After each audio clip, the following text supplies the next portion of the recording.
Continuamos en la red de la radio y tenemos el gusto de recibir aquí en estudios al diputado paraguayo del Frente Guazú, Ricardo Canese, a quien le damos los muy buenos días y la bienvenida. Bueno, una satisfacción estar acá con ustedes, ¿no es cierto? Radio Fénix, ¿no es cierto? Así que una muy conocida, una gran satisfacción. Muchísimas gracias. El pueblo paraguayo acaba de votar, acaba de tener elecciones, acaba de hacer uso de su voluntad, cívica. Entonces, ese clima postelectoral tiene algunas características que brevemente quisiera que pudiera compartir con nuestra audiencia. Claro, tendríamos que tratar dos temas, ¿no? Uno es el fraude, ¿no es cierto? Fraude sistémico y agudo que ocurrió en las elecciones, y después, digamos, también nuestra propia incapacidad como fuerzas democráticas, progresistas, de revertir de un Estado autoritario que se mantiene por más de 3/4 de siglo, o sea, desde 1947 hasta este momento. Creo que es el régimen autoritario más prolongado del mundo, ¿no? Un triste récord que, bueno, ahí hoy ya dominado por la narcopolítica, ¿no es cierto? El crimen organizado, podemos decir en términos precisos, ¿no?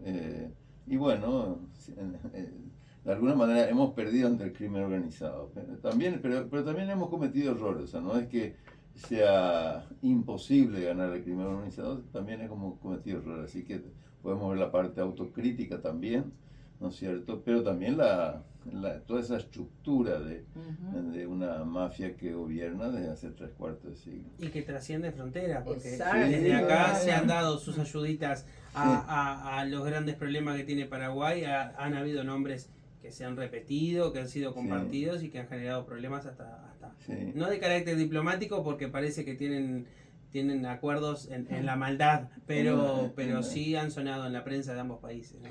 Incluso hace muy poco se ha logrado desmantelar una gran banda de, justamente, como mencionaba, de narcotraficantes, el famoso Tío Rico y todo. Pero falta uno, que nosotros como uruguayos y la cuota parte que corresponde de ciudadanía, le ofrecimos, obviamente que esto era sin responsabilidad, le ofrecimos un pasaporte y anda viajando por ahí. Exactamente, nos referimos a Marcet, el pasaporte que se le otorgara de ciudadanía uruguayo. Claro, él es uruguayo, pero estaba más que comprometido, con la justicia paraguaya. Pero bueno, estos son pasos justamente hacia mejorar esa autocrítica a la que hacías referencia, de subsanar los grandes errores, pero claro, hay urgencias en ese pueblo. Por ejemplo, una de ellas supongo que tiene que ver con el trabajo, los salarios. ¿Podrías contarnos? Sí, no, claro, tenemos como digo, un sistema dominado por podríamos decir, una burguesía fraudulenta, mafiosa, ligada al crimen, como decía, el narcotráfico. Particularmente Horacio Cartes vuelve a darle una fuerza, porque hay que decirle que caída la dictadura de Alfredo Stroessner en 1989, en realidad fue un autogolpe de su consuegro, el narcotraficante general Andrés Rodríguez, que era ya socio de Horacio Cartes. O sea, por ahí ya uno puede ir hilando. Bueno, y Horacio Cartes se mantuvo fuera de la política hasta el gobierno de Fernando Lugo, cuando él se lanzó como candidato a la presidencia de la República y fue el principal gestor del golpe de Estado parlamentario. O sea, esa interrupción que pudimos hacer de este Estado autoritario, mafioso y basado en gran medida en el crimen organizado. En el 2008 tuvimos ese gran triunfo, y bueno, eso fue porque en la medida que hubieran seguido ese proceso de cambio, por lo menos democrático, no digamos que íbamos a estar en condiciones de hacer un gran cambio social, por eso también se había avanzado bastante en lo social, pero bueno, eso fue interrumpido con un golpe de Estado.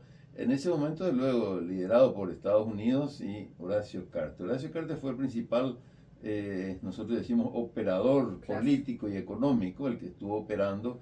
Él era ya precandidato a la presidencia de la República del Partido Colorado. Casualmente, entre comillas, ¿no? Casualmente fue electo presidente un año después, en el 2013. Y es el factor de poder hasta ahora, ¿no es cierto? Hasta ahora. Estados Unidos es una cuestión así de casi ridícula, ¿no es cierto? Lo señala como significativamente corrupto. Es cierto. Su socio, su amigo, el que le hizo el golpe de Estado a Fernando Lugo, bueno, Estados Unidos pues lo reconoce que es significativamente corrupto. Nosotros sabemos que Carter es corrupto desde la década de 1980, cuando era ya socio de Andrés Rodríguez, estaba robando directamente al Estado y haciendo, bueno, todos los negocios turbios que se puedan pensar, ¿no? Pero bueno, Estados Unidos se dio cuenta de eso en el 2022, ¿no es cierto? 40 años después se da cuenta. Qué casualidad. Qué casualidad. Y con el afán no de quitarle al Partido Colorado, porque alguna gente dijo, bueno, ahora Estados Unidos va a tratar de ayudar a que salga este... No, para quizás lavarle un poquitito la cara, ¿no es cierto? Y que continúe, alejarle un poco quizás a Carter de Santiago Peña, el que fue electo presidente, ¿no es cierto? Fraudulentamente, y hay que ver hasta qué punto tuvo los votos que dice que tuvo, ¿no es cierto? De eso podemos hablar después un poco. Pero bueno, Santiago Peña es el empleado de Horacio Carter.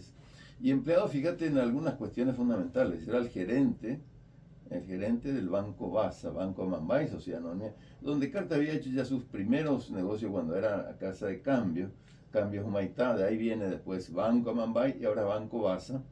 Bueno, él fue el gerente de Banco Basa, que está tipificado por los propios Estados Unidos como el principal banco lavador de activos de dudoso origen, por no decir narcotráfico y otras cosas. Bueno, entonces, ese es Santiago Peña, una persona que está muy vinculada también a este tipo de negocios turbios, no solamente por ser empleado de Carter, sino por ejecutar desde la gerencia del Banco Basa todo este tipo de acciones, como es el lavado de dinero, ¿no es cierto?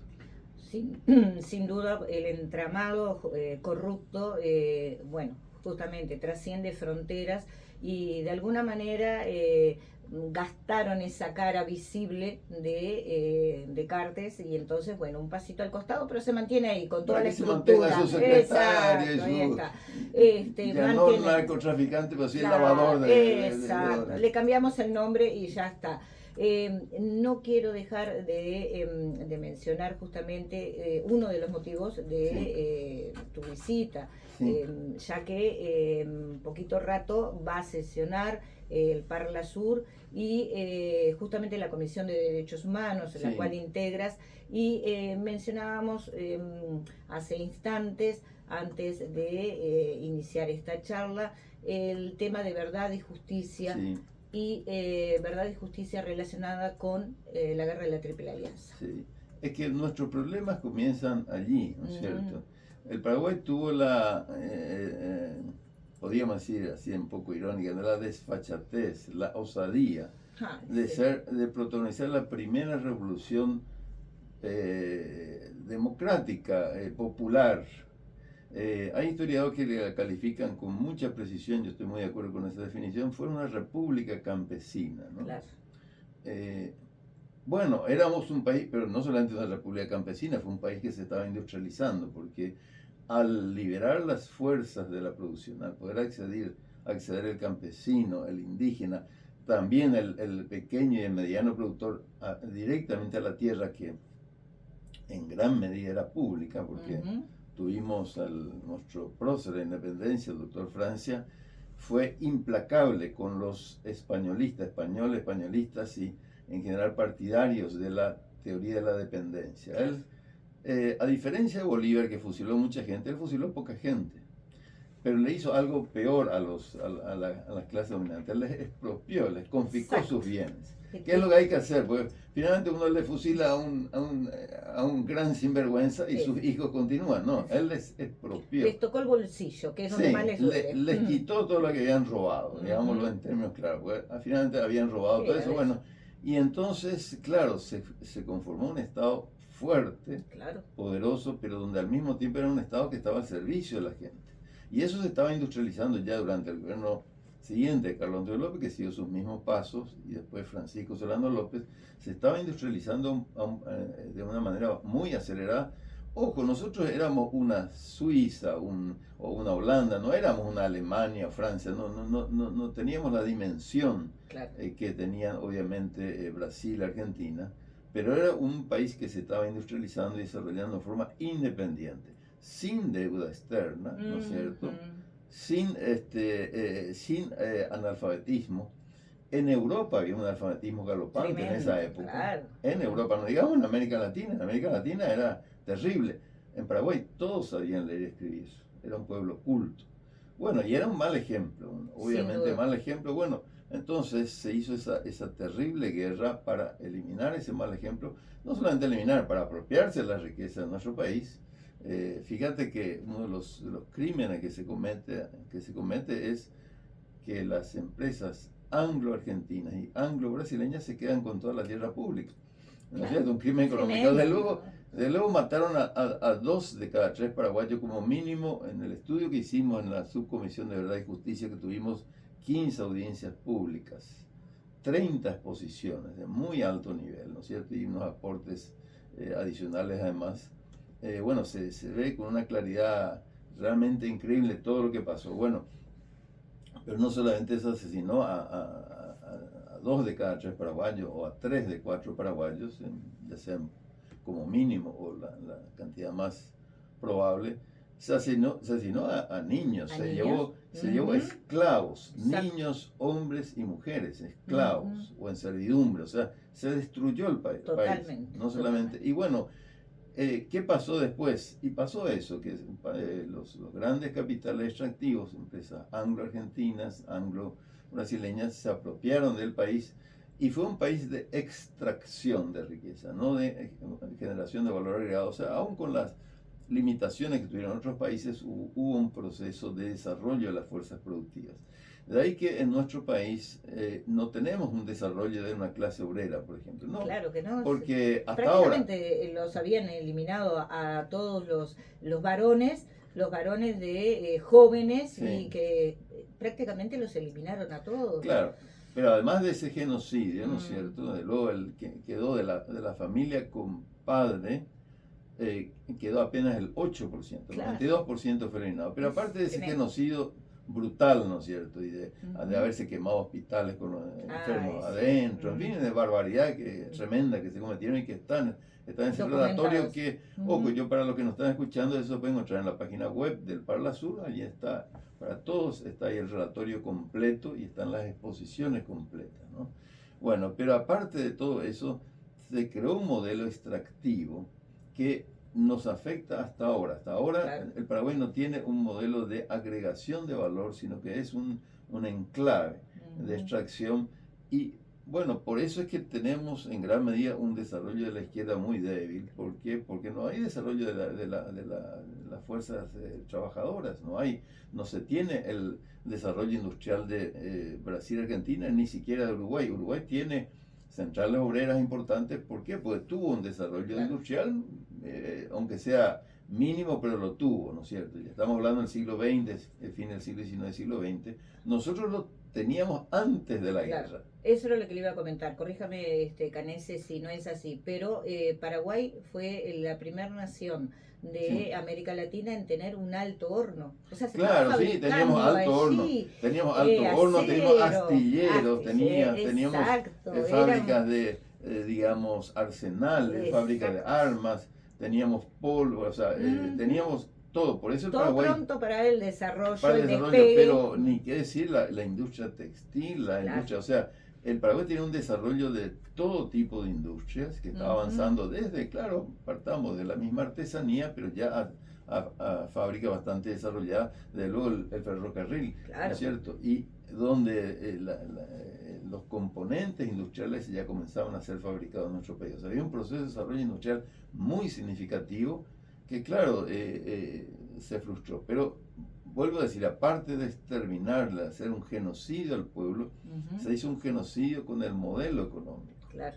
¿No es cierto? Y se implantó. Y bueno, de hecho tuvimos ese modelo de, digamos, de atraso, de extracción de riqueza siempre, ¿no es cierto? Hubo intentos, hay que decir que tuvimos intentos. La Revolución Febrerista, después de la Guerra del Chaco, fue un buen intento, pero claro, en un año y medio un golpe de Estado y fuera nuevamente. Y la tragedia que fue la Guerra Civil de 1947, donde hubo un intento de democratizar, desarrollar la fuerza productiva y terminó en el triunfo de las fuerzas más regresivas que hasta hoy están en el gobierno. O sea, el Partido Colorado no es que sube al gobierno por elecciones, sube después de asesinar a la mitad de la población. Entonces, en base a ese un poco parecido con las grandes diferencias, lo que fue la Guerra Civil Española, pero después de ese triunfo de las fuerzas regresivas, claro, viene la dictadura de Alfredo Stroessner, por supuesto, y después viene el narcotraficante Andrés Rodríguez, bueno, y hoy le tenemos a su socio Horacio Cartes, que es el mandamás, con su empleado, como sus acólitos, ahí está. No queremos que se vaya sin que nos cuente, aunque sea brevemente, sobre el Frente Guazú. Y les comento a la audiencia de que tiene una reunión ahora, dentro de un ratito nada más, y por eso su visita va a ser hoy un poco acotada, pero bueno, obviamente que en otras oportunidades vamos a poder desarrollarlo más. Sí, no, claro, el Frente Guazú, o sea, nosotros surgimos justamente con intentos de buscar cambiar esta situación con la candidatura de Fernando Lugo en el 2008. Lo conseguimos, ¿no es cierto? Fue un gran logro. Pero claro, de alguna manera hay que reconocer de que, por lo que te decía, el desarrollo de la izquierda no es muy fuerte en Paraguay. No tenemos la organización que tiene el Partido de los Trabajadores o el Frente Amplio del Uruguay. La izquierda en Paraguay es mucho más limitada. Y de ahí que cuando vino el golpe de Estado no pudimos resistir, bueno, fuimos derrotados. Y en esta ocasión, ya pasando directamente a las elecciones de 2023, hemos cometido errores. Yo te decía, tenemos que ser autocríticos. El mismo Frente Guazú se dividió, un error grave, ¿no es cierto? No se entendió de que teníamos que armar un gran frente democrático, no un frente de izquierda. Algunos compañeros a quienes yo respeto mucho, pero que en mi opinión están muy equivocados, le decían, bueno, la salida es por la izquierda. El Frente Guazú tuvo ahora 2% de votos, ¿no es cierto? O sea, no tenemos fuerza para una salida por la izquierda, no tenemos fuerza. Nos gustaría, a mí me gustaría, pero estos compañeros desgraciadamente se equivocaron enormemente, facilitaron entonces, debilitaron al Frente Democrático que habíamos formado con otros partidos del centro y hasta la derecha democrática. Se perdió entonces este Frente Democrático, perdió credibilidad al no estar el Frente Guazú completo y unido, digamos, empujando. Teníamos que haber inclusive, yo decía, nosotros teníamos que haber liderado. En ese momento todavía cuando Lugo estaba también bien de salud. Después, claro. Se sumó la tragedia del accidente cerebrovascular de Lugo que nos debilitó a nosotros y debilitó a las fuerzas democráticas. O sea, tuvimos varias circunstancias que realmente nos llevaron a esto que es una derrota lamentable. Pero ojo, también hubo un fraude muy fuerte y una cuestión que tenemos que advertir. Este tema de las urnas electrónicas hay que tener bastante cuidado. Nosotros, fíjate, pero claro, cuando uno lo lleva a un estado mafioso es siempre mucho más delicado. Nosotros tenemos una ley del voto electrónico que es bastante buena, ¿no es cierto? Que dice, bueno, hay que fiscalizar. La Constitución dice que el escrutinio tiene que ser fiscalizado. La ley establece que el 1% de las mesas electorales y las urnas deben ser fiscalizadas. O sea, ver el voto impreso y contrastar con el voto electrónico y con el acta electrónica que es emitido automáticamente por la urna o por la máquina, ¿no es cierto?, votación. y eso no se hizo. O sea, el Tribunal Superior de Justicia Electoral se alzó en contra de la ley, en contra de la Constitución. Yo voy a estar denunciando esto hoy en el Parlasur. De hecho, hay denuncia ante la Corte Interamericana de Derechos Humanos. Hay denuncia ante todos los niveles de nuestra justicia, pero es una justicia que es cómplice, que es parte de la mafia, es parte del problema. Entonces nosotros tenemos un sistema profundamente corrompido, ¿no es cierto? Profundamente corrompido por este crimen organizado que desgobierna nuestro país, por lo menos de hace 75 años, pero en realidad viene desde hace 150 años. Las razones, las raíces de este conflicto abarcan otros siglos. Ricardo Canese, muchísimas gracias por haber podido llegarse hasta nuestro estudio, estar con nosotros compartiendo y bueno, no queremos que llegue tarde justamente a la reunión de la Comisión de Derechos Humanos del Parlasur, que comenzará a sesionar en un ratito nada más, bueno, en donde, como bien decía el diputado, bueno, él también allí justamente dará a conocer su opinión y la opinión del Frente Guazú en cuanto a la veracidad, en cuanto a la verdad de las últimas elecciones que convocaron al pueblo paraguayo y por la cual Peña resultó vencedor. Muchísimas gracias. No, muchas gracias a ustedes y a las órdenes siempre, así que me da satisfacción. Muchísimas gracias. Estuvimos conversando con Ricardo Canese, quien es diputado por el Frente Guazú de nuestros queridísimos hermanos paraguayos. Continuamos en la red de la radio. Bueno, muchísimas gracias.